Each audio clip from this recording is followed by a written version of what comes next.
Brett is calling out of Illinois. Brett, welcome. You're on. What's up? Hey, how you doing? I wasn't sure I'd get on. Yeah, thanks. So yeah, I actually have called him before. I was talking to Forrest once, and it kind of broke down pretty quickly once we started talking about like moral humility. And what would you like to I don't know speak how many about today? Well, I would like to start there, I think, first. Okay. Sort of that correlation between religion and atheism. In that I find a lot of times a lack of moral humility. Wait, and you're saying, yeah, I want to make sure we're clear. You're saying that atheists lack moral humility, but Christians don't, or not? No, I'm saying they both lack moral humility. Cool. I would agree that cool. many people, not necessarily everyone, but many people, if not most people, lack moral humility. So what the hell does that have to do with any of this? Well, that's where the last conversation had sort of broken down. So I thought we could just sort of go there, start there, and then we could kind of proceed. So, for instance, why would we start? I'm sorry, Brett. I'm genuinely sorry. Okay. I don't know why we would start with moral humility when we just agreed that there may be a widespread moral humility, a lack of moral humility across the board. I'm interested in you defending theism. I'm not interested in having an intellectual discussion about something that we probably agree on. Well, I don't know. We don't agree. I'm saying that that's a bad thing. Lacking moral humility would be bad. That we should always pursue moral humility in all of our interactions. Well, wait, you're saying we should pursue moral humility or not? Correct. Like I'm saying that it's Brett, to the Brett, purpose pause, of... Brett, pause. Oh. It seems like you just contradicted yourself. Is moral humility a good thing or not? I'm saying moral humility is a good thing as it pertains to Brett. I can finish if you want. Brett. I agree with you that moral humility is a good thing, and I agree with you that in both theists and non-theists, moral humility is frequently lacking. This is why I said I don't care to have a discussion about the things we agree about. I would. I think I misunderstood you. I think I'm sorry. I thought I misunderstood you. Okay, yeah, I thought that you said that. I thought you were disagreeing. Okay. Here, so, let me. We can move on. For clarity, Brett. For clarity, moral humility is the recognition of individuals that they don't have a perfect understanding of morality or all of the factors that go into assessing morality. It is essentially us saying, hey, here's what I think, and here's why I think, but I could be wrong. It is the antithesis of dogmatic assertions about morality. I think moral humility is a good thing. I think humility in general is a good thing. And I think atheists, theists, and people of all stripes are frequently insufficiently humble about their morality. I don't care to have a discussion or waste people's time on something we agree on. I would like to talk more about why you're a theist and why you think we should. Sorry, that's totally my bad. I literally thought you were disagreeing with me. So yeah, we're totally good. Okay, yeah, we can move on. So as it pertains to atheism, you would agree, I think, obviously, that atheism has an outcome? No. Why would he agree? Why would he agree? Obviously, I don't get that. Well, just because cause and effect. I mean, that there can be no effect absent a cause. So atheism must necessarily have some outcome, irrespective of how that outcome will be developed. Atheism is not forgive me. Go ahead, Matt. Go ahead. I'll sit back and watch the magic. Go ahead. No. Hit it. I mean, atheism is simply the lack of a belief in a deity. It is not an action which produces a reaction necessarily. There's certainly no agency. It is simply, I do not believe, an organic non-belief in a deity. There may be outcomes there may be trivial outcomes, but not necessarily Nothing. So it's like saying, hey, if you're not convinced there's a God, then you're not going to believe in this God over here. And because you don't believe in this God over here, you're not going to take this act. Yes, but that's not a necessary outcome, because all of the things that are attributed to various gods are things that some atheist could actually advocate for. Mhm. Well, but I'm saying there are objective necessary outcomes. Like, you couldn't go to a church and pray to a God and believe Yes, I that that could. prayer will be answered. As an atheist? Actually, not only could I go to a church and pray to a God, I may in fact believe that that could have a positive outcome, even if I don't believe in the God in question. Yes, atheism is the state of not being convinced that a God exists. You can believe any other pseudoscientific, supernatural hoopla nonsense that you want to, but also I've given lectures on how prayer can have positive outcomes, not because there's a God listening, but because of the psychology related to it. So when I say there atheism, when you were like, of course you'd agree that atheism has outcomes. My answer was, I do not agree that there are anything other than trivial outcomes. That, like if I don't Right, believe right. in fairies, that doesn't have any outcome other than I'm not convinced that fairies exist. No, I think we're on the same page. You're just calling them trivial, and I'm just saying we can't know if they're trivial. Like I said, you could go and pray, but you couldn't believe that the reason for the positive outcome is because of a God that you do believe in. I'm sorry, Brett, but what you're asserting is circular. If I don't believe in a God, you're saying the objection then is, Right. I won't believe. Stop saying right. Let me finish my fucking sentence. If I don't believe in a God, the consequence, the outcome you're talking about is in fact, I can't believe that X is caused by a God. That is by definition, trivial, circular.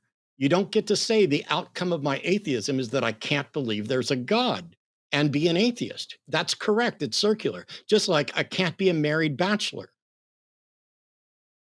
Okay, well, how about this? Maybe there's an easier way we can time it. No, Brett. No, Brett. What I want you to do is defend your theism and stop talking about atheism and other stuff that you clearly don't understand. What is the justification for theism? Well, I'm talking about its opposite. That's usually how we define what is one thing. We say what it is not. That's not how we do things. We don't say, oh, this is the opposite of that merely. Atheism is the position of not accepting theistic claims. You have accepted theistic claims, therefore you must have some justification for accepting those theistic claims. If you don't have a justification, I'm not interested in talking to you. And if you don't get to your justification, I'm not interested in talking to you. So get to it. My justification, I would say my justification is that there is a purpose to all existence. Prove it. Okay. We can go through a couple things. Let me see. So I need to know what you believe. Do you believe in a second silent observer? Brett, my beliefs are completely irrelevant to your beliefs and whether or not you have a justified position. I'm sorry that this is like, okay, I'm sorry. I'll say it differently. I'm sorry that you've decided that interrupting me is a smart fucking move, because I guarantee you it's absolutely not. Because while I am 100% in Zen mode today and you will not rattle me, I can still hang up on you with a fucking quickness.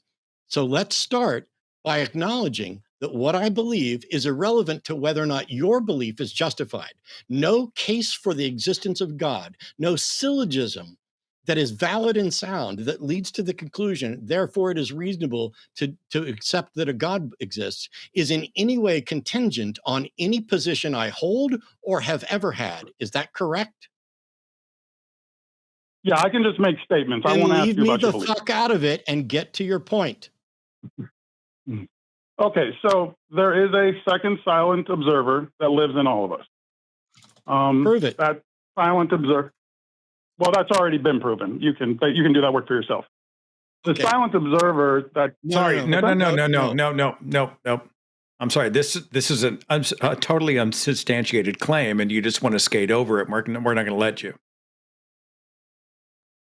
What's the proof? I don't know what you mean by What is the proof unsubstantiated. of the second silent observer inside all of us? Neuroscience? You can say that Okay. word, but I need Yes. proof. Thank you for that word. I know some neuroscientists. I don't know what do you mean by proof. What we're asking is for you to explain what do you mean by second silent observer, and what is the evidence for it? You can't just say neuroscience, because you know what I'll say? Bullshit. Now we both said a word. I'm sorry. If you could stop fucking interrupting me. Now, you know what? I no longer care, Brett. You're not going to rattle me with your bullshit. And by saying neuroscience as if you've proven something. Are you able to demonstrate what a second silent observer is and that it is real or not? Yes or no? Yes, I can. Also, could I just please say, I just want to say there's quickly. No fucking also here, Brett. There's no fucking also. Do what the fuck you just said you would do, or I will drop you like a hot fucking rock. Are we clear? Okay, I was only prefacing that I have anxiety, so it's a little hard for me to articulate. I don't need. Okay, I'm clearly wrong. You can get to me because you are one of the most dishonest, annoying interlocutors I've had to deal with in ages. You keep saying you can do something and then you don't do it. And then you want to add another caveat and let me add an addendum and let me do this. It's our fucking show. We're on a fucking clock. There are 3 other people on hold. You are being disrespectful and rude to me, to Seth, to all the people on hold, and to everyone watching. Please, right now, or we will hang up, tell us what you mean by second silent observer. And then once you tell us what you mean, I will say, how do you know that's real? And then you can do that. Start now. What is the second silent observer? The second silent observer exists in the opposing brain hemisphere. That is not the observer that we recognize as the self. This is established neuroscience. It's been established neuroscience for about 100 years. The silent observer can only communicate with shapes, and the other means of communication it has is to invent desires within us. So that is how it communicates with who you identify as the self. Okay. So you may not be surprised by this, but I'm a big fan of a neuroscientist by the name of V.S. Ramchandran.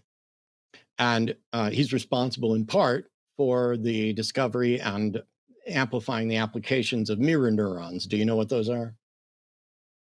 Sure. Cool. One of the other things is that was involved in a hemispherectomy, where the corpus callosum of someone with severe seizures was severed in order to separate the 2 hemispheres of the brain. When that occurred, one hemisphere could communicate verbally, and the other one could only communicate through written communication and other things like that, because the hemispheres of the brain operate somewhat independently and then unite. And so one of those hemispheres believed in a god and the other one did not. Is that what you're talking about with a second silent observer?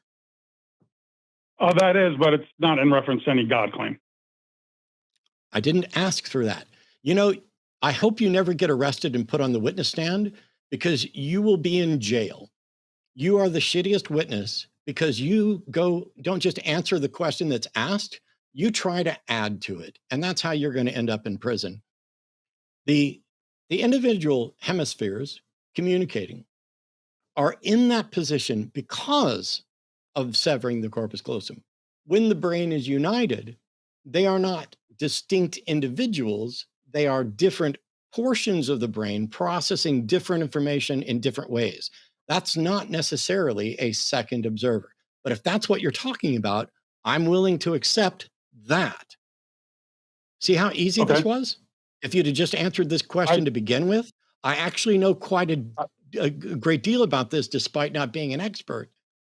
You just toss stuff out as if you've said something, as if you've demonstrated something. And we also have an audience here. So even if you knew it and I knew it, we have to do things for the benefit of the audience. Now, please, this is your last chance. I promise you. Seth can still make up his own mind, but in this case, because I promised, I will absolutely just hang up on you and move on to another caller. How does the fact that our brain can operate with different portions of the brain focused on different things, what does that have to do with theism? Just it's in one of many references of our sort of dual nature of our universe and how our laws of logic bend Goodbye, around. Brett. Goodbye, Brett. Say goodbye. Say goodbye, Brett. Brett, are you going to say goodbye? No, because I dropped his call. Hello, everyone. I'm Jimmy Snow. I'm the executive producer of The Line. And at night, I sneak into Matt Dillahunty's house and I trade his cereals for other cereals. He comes out and he's like, wait, these are cereals I buy, but I swear I had different cereals. Anyway, would you like to support this channel or any specific show? You can do so over on Patreon or in channel memberships. There are special tiers for special shows or for the channel at large, and it helps us expand programming as well as hopefully very soon launch it in podcast form. Now, also, if you'd like to support, you can like, you can subscribe, you can leave a comment or a super thanks, which is a special highlighted comment that you pay for. Those are fun. And, screw the algorithm, go check out something over here, I suppose. Boy, I hope I can still put those icons there, because if I can't, this is going to look really stupid. I'm going to go buy some Cocoa Puffs and switch out Matt's mini wheats now.